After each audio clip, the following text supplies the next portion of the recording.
Au nom du Père et du Fils et du Saint-Esprit. Amen. La grâce de Jésus notre Seigneur, l'amour de Dieu le Père et la communion du Saint-Esprit soient toujours avec vous. Et avec Votre esprit. Cher Père Clément, merci de présider cette Eucharistie. Comme chaque matin, eh bien, nous allons vivre cette Eucharistie en portant vos intentions. Tout d'abord, nous prierons pour les âmes du purgatoire, pour Félicie et Antoine-Pierre. Et au memento des vivants, nous porterons plus particulièrement Jean-Yves, qui va subir ce matin une opération très lourde au niveau du cerveau, et nous portons évidemment Jean-Yves et sa famille dans notre prière. Il nous a également été demandé de mettre également 2 grandes bougies. Voilà, une en action de grâce pour Christian et la deuxième bougie pour les prêtres et séraphins. Donc voilà, nous faisons brûler ces intentions au pied de la très sainte Vierge Marie. Frères et sœurs, entrons dans notre célébration en reconnaissant que nous sommes pécheurs. Je confesse à Dieu Tout-Puissant, je reconnais devant mes frères que j'ai péché en pensée, en parole, par action et par omission. Oui, j'ai vraiment péché. C'est pourquoi je supplie la Vierge Marie, les anges et tous les saints, et vous aussi, mes frères, de prier pour moi le Seigneur notre Dieu. Que Dieu Tout-Puissant nous fasse miséricorde, qu'il nous pardonne nos péchés et nous conduise à la vie éternelle.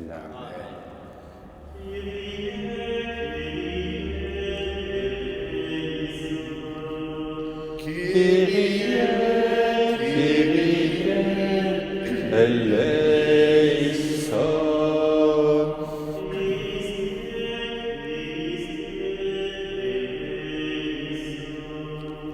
Christe, Christe, eleison.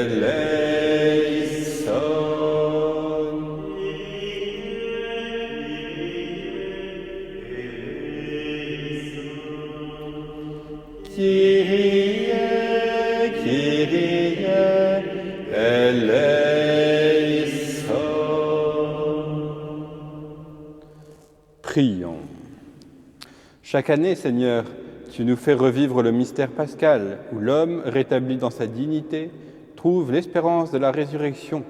Donne-nous de toujours accueillir avec amour ce que nous célébrons dans la foi, par Jésus-Christ, ton Fils, notre Seigneur et notre Dieu, qui vit et règne avec toi et le Saint-Esprit, maintenant et pour les siècles des siècles. Amen.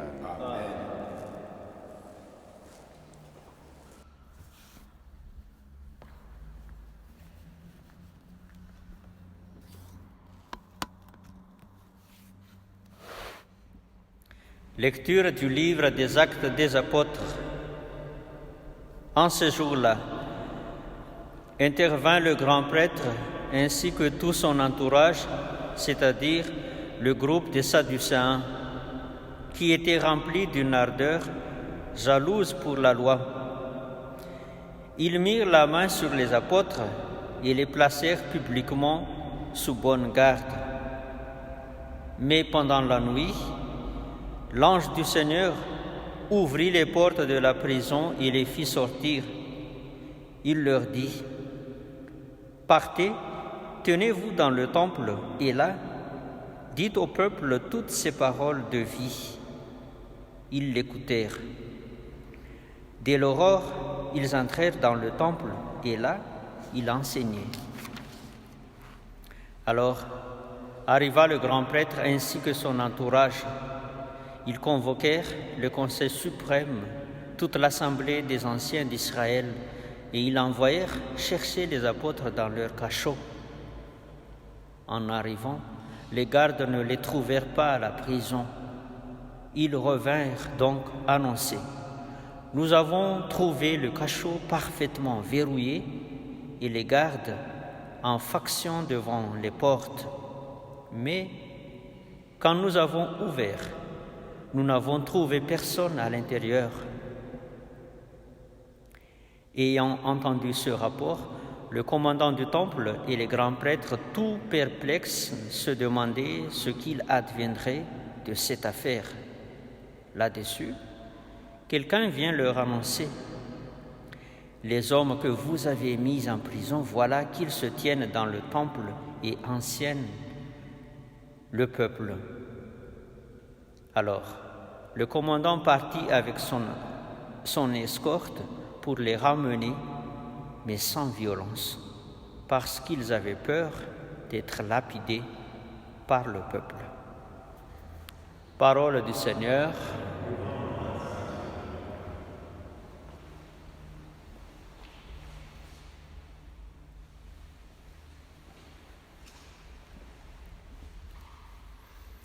Un pauvre cri, le Seigneur entend. Un pauvre cri, le Seigneur entend. Je bénirai le Seigneur en tout temps, sa louange sans cesse à mes lèvres. Je me glorifierai dans le Seigneur, que les pauvres m'entendent et soient en fête. Un pauvre cri, le Seigneur entend. Magnifiez avec moi le Seigneur, exaltons tous ensemble son nom. Je cherche le Seigneur, il me répond, de toutes mes frayeurs il me délivre. Un pauvre cri, le Seigneur entend. Qui regarde vers lui resplendira, sans ombre ni trouble au visage. Un pauvre cri, le Seigneur entend, il le sauve de toutes ses angoisses. Un pauvre cri, le Seigneur entend. L'ange du Seigneur campe alentour pour libérer ceux qui le craignent. Goûtez et voyez, le Seigneur est bon. Heureux qui trouve en lui son refuge. Un pauvre cri, le Seigneur entend. Alléluia, Alléluia, Alléluia, Alléluia, Alléluia, Alléluia, Alléluia. Dieu a tellement aimé le monde qu'il a donné son Fils unique, afin que ceux qui croient en lui aient la vie éternelle. Alléluia, Alléluia, Alléluia, Alléluia, Alléluia, Alléluia, Alléluia.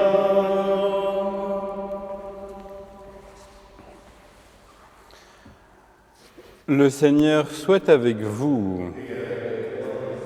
Évangile de Jésus-Christ selon saint Jean. En ce temps-là, Jésus disait à Nicodème, « Dieu a tellement aimé le monde qu'il a donné son Fils unique, afin que quiconque croit en lui ne se perde pas, mais obtienne la vie éternelle. Car Dieu a envoyé son Fils dans le monde, non pas pour juger le monde, mais pour que, par lui, le monde soit sauvé. Celui qui croit en lui échappe au jugement. Celui qui ne croit pas est déjà jugé, du fait qu'il n'a pas cru au nom du Fils unique de Dieu. Et le jugement le voici. La lumière est venue dans le monde, et les hommes ont préféré les ténèbres à la lumière, parce que leurs œuvres étaient mauvaises. Celui qui fait le mal déteste la lumière, et ne vient pas à la lumière, de peur que ses œuvres ne soient dénoncées. Mais celui qui fait la vérité vient à la lumière, pour qu'il soit manifeste que ses œuvres ont été accomplies en union avec Dieu. Acclamons la parole de Dieu.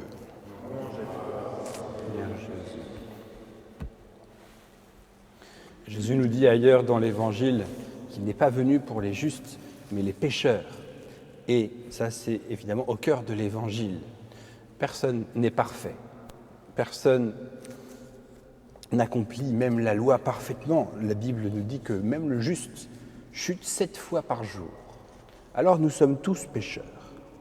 Mais si nous sommes aveuglés, comme les pharisiens par exemple, eh bien, nous n'avons pas conscience de nos fautes et nous n'avons pas conscience que nous avons besoin d'être sauvés.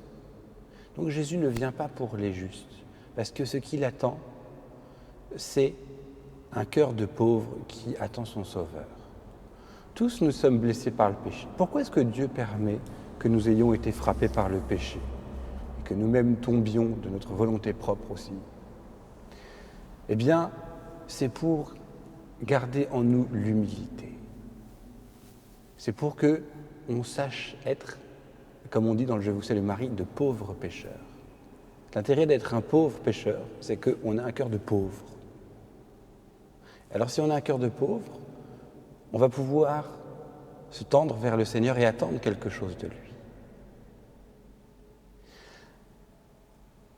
Bien sûr, il ne faut pas se contenter de notre péché, ce n'est pas ce que je dis, mais c'est une occasion pour aller plus loin. Ainsi, saint Paul dit que Dieu a laissé en lui une écharde dans sa chair de péché, avec cette phrase, ma grâce te suffit. Si on était parfait par nous-mêmes, on s'autosuffirait et on se passerait de Dieu en réalité. Non, c'est le Seigneur qui nous sauve. Le nom de Jésus veut dire Dieu sauve. Alors, où est la damnation? Elle n'est pas tant sur le pécheur, mais elle est sur celui qui n'accueille pas la miséricorde de Dieu, qui n'accueille pas la lumière de Dieu qui vient le relever. C'est ce que nous dit l'évangile qu'on vient de dire. La condamnation est sur celui qui, dans le fond, ne désire pas le royaume de Dieu et préfère son état de péché plutôt que le salut que Dieu lui propose. Et dans l'évangile, ça se profile toujours de cette manière. Celui qui n'aime pas la lumière et parce qu'il préfère ses ténèbres, celui-là est condamné. Celui qui ne veut pas avoir la foi est condamné. Parce que la foi, qu'est-ce que c'est? C'est accepter de voir la lumière de Dieu. Jésus, dans l'évangile, ne condamne personne. Mais ceux qui n'arrivent pas à rejoindre par sa parole, notamment, sont ceux qui, probablement, n'accueillent pas cette lumière. Il y a beaucoup de personnes que Jésus aime, avec qui il peut avoir des relations, il peut disputer de temps en temps, comme Saint Pierre. Mais quelqu'un comme Judas, eh bien, il n'y a pas beaucoup de dialogue, parce que la parole de Jésus n'a pas de prise, et le silence règne. C'est signe que la lumière n'a pas réussi à pénétrer. Vous voyez? Ce qui compte, c'est pas nos imperfections. Ce qui compte, c'est de reconnaître qu'on est de pauvres pécheurs et ainsi accueillir Jésus qui vient nous chercher et faire la vérité et la lumière dans notre vie. Amen.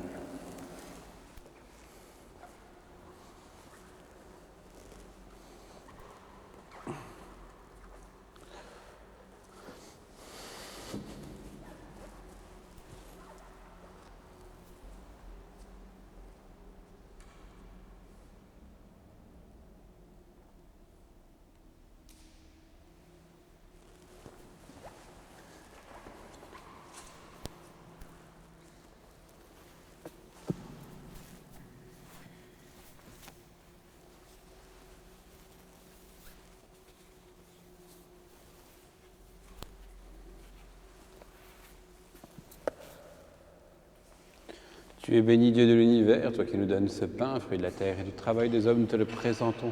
Il deviendra le pain de la vie.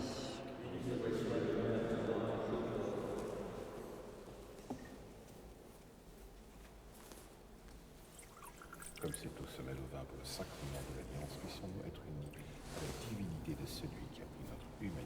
Tu es béni, Dieu de l'univers, toi qui nous donnes ce vin, fruit de la vigne et du travail des hommes, nous te le présentons. Il deviendra le vin du royaume éternel.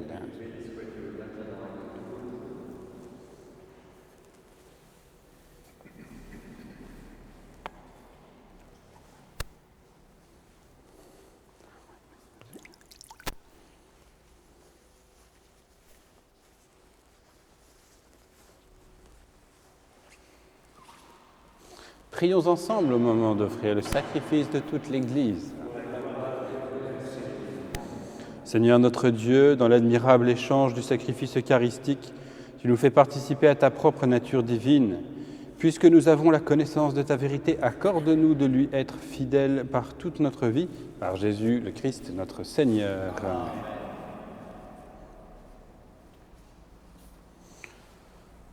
Le Seigneur soit avec vous. Élevons notre cœur.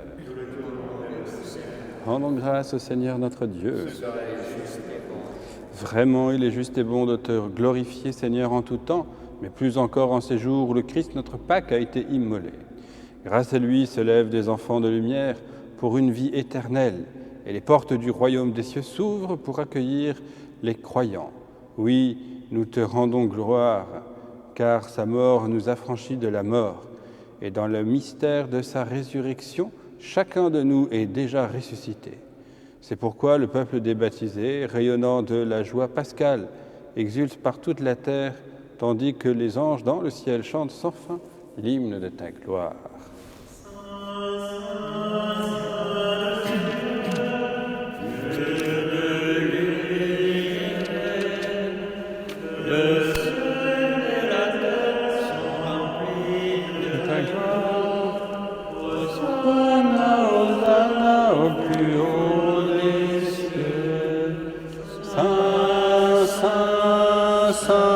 Seigneur, Dieu de l'univers, béni soit celui qui vient au nom du Seigneur. Hosanna, Hosanna au plus haut des cieux. Toi qui es vraiment saint, toi qui es la source de toute sainteté, Seigneur, nous te prions. Sanctifie ces offrandes en répandant sur elles ton esprit, qu'elles deviennent pour nous le corps et le sang de Jésus, le Christ, notre Seigneur. Au moment d'être livré et d'entrer librement dans sa passion, il prit le pain, il rendit grâce, il le rompit et le donna à ses disciples en disant « Prenez et mangez-en tous. Ceci est mon corps livré pour vous. »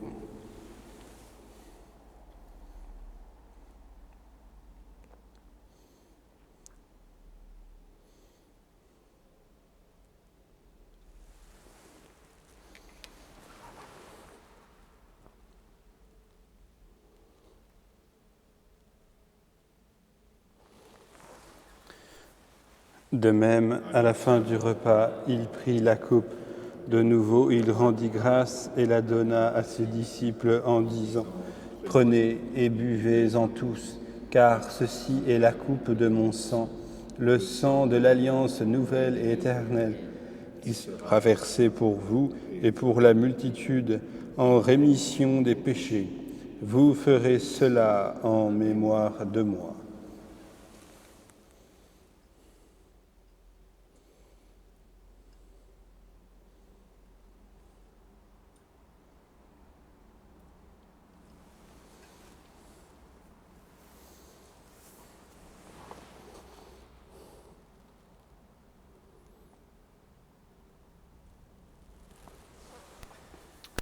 Il est grand le mystère de la foi. Nous proclamons ta mort, Seigneur Jésus. Nous célébrons Ta résurrection. Nous attendons ta venue dans la gloire. Faisant ici mémoire de la mort et de la résurrection de ton Fils, nous t'offrons, Seigneur, le pain de la vie et la coupe du salut, et nous te rendons grâce car tu nous as choisis pour servir en ta présence. Humblement, nous te demandons qu'en ayant part au corps et au sang de Christ, nous soyons rassemblés par l'Esprit Saint en un seul corps. Souviens-toi, Seigneur, de ton Église répandue à travers le monde. Fais-la grandir dans ta charité avec le pape François, notre évêque Monseigneur Jean-Yves et tous ceux qui ont la charge de ton peuple. Souviens-toi également de nos frères et sœurs défunts. Te prions particulièrement pour les âmes du purgatoire. Nous te prions pour Félicie et Antoine Pierre. Puisqu'ils ont été baptisés dans la mort de ton Fils, accorde à chacun de participer à sa résurrection. Souviens-toi aussi de tous nos frères qui se sont endormis dans l'espérance de la résurrection et de tous les hommes qui ont quitté cette vie. Reçois-les dans ta lumière auprès de toi. Et sur nous tous, enfin, Seigneur, particulièrement ce matin pour Jean-Yves qui est confié à notre prière, nous te confions également les intentions de celles et ceux qui déposent des bougies. Et sur chacun d'entre nous, sur nos malades, nos soignants, nos familles, nos enfants, nos jeunes, tous ceux qui se confient à la prière de l'Église, sur chacun nous implorons ta bonté. Permets qu'avec la Vierge Marie, la bienheureuse Mère de Dieu, avec Saint Joseph, son époux, les apôtres et les saints de tous les temps qui ont vécu dans ton amitié, nous ayons part à la vie éternelle et que nous chantions ta louange. Par Jésus le Christ, ton Fils, bien-aimé. Par lui, avec lui et en lui, à toi, Dieu le Père Tout-Puissant, dans l'unité du Saint-Esprit, tout honneur et toute gloire, pour les siècles des siècles. Amen.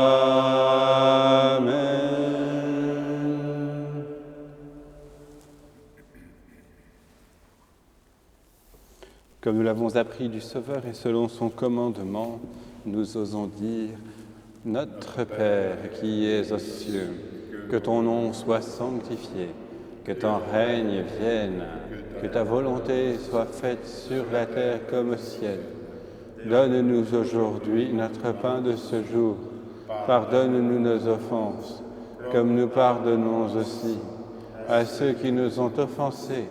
Et ne nous laisse pas entrer en tentation, mais délivre-nous du mal. Délivre-nous de tout mal, Seigneur, et donne la paix à notre temps. Par ta miséricorde, libère-nous du péché. Rassure-nous devant les épreuves en cette vie, où nous espérons le bonheur que tu promets et l'avènement de Jésus-Christ, notre Sauveur. Car c'est à toi qu'appartiennent, règne la puissance et la gloire, pour les siècles des siècles. Seigneur Jésus-Christ, tu as dit à tes apôtres, je vous laisse la paix, je vous donne ma paix. Ne regarde pas nos péchés, mais la foi de ton Église.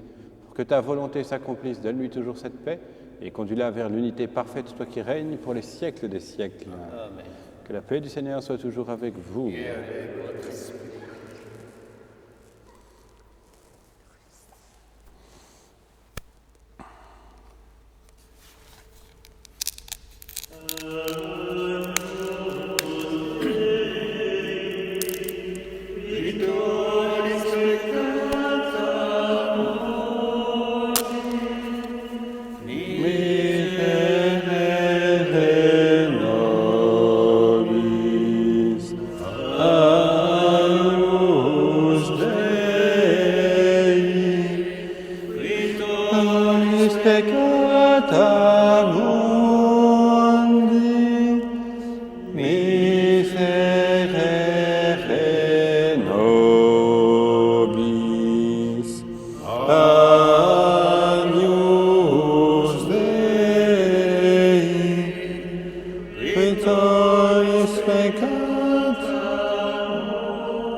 Heureux les invités au repas du Seigneur, voici l'agneau de Dieu qui enlève le péché du monde.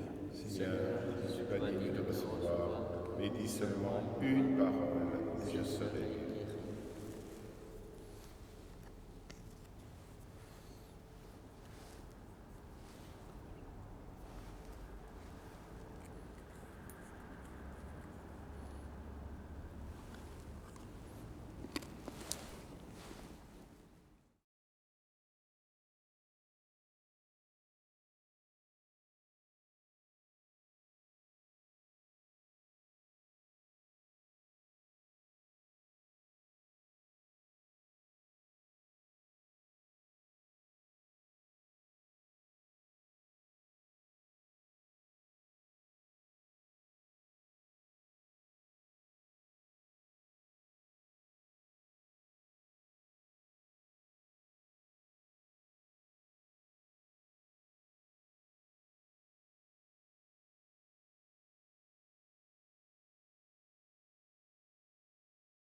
Prions le Seigneur. Dieu très bon, reste auprès de ton peuple, car sans toi, notre vie tombe en ruine. Fais passer à une vie nouvelle ceux que tu as initiés au sacrement de ton royaume par Jésus le Christ notre Seigneur. Le Seigneur soit avec vous. Que Dieu Tout-Puissant vous bénisse, le Père, le Fils et le Saint-Esprit. Allez dans la paix du Christ.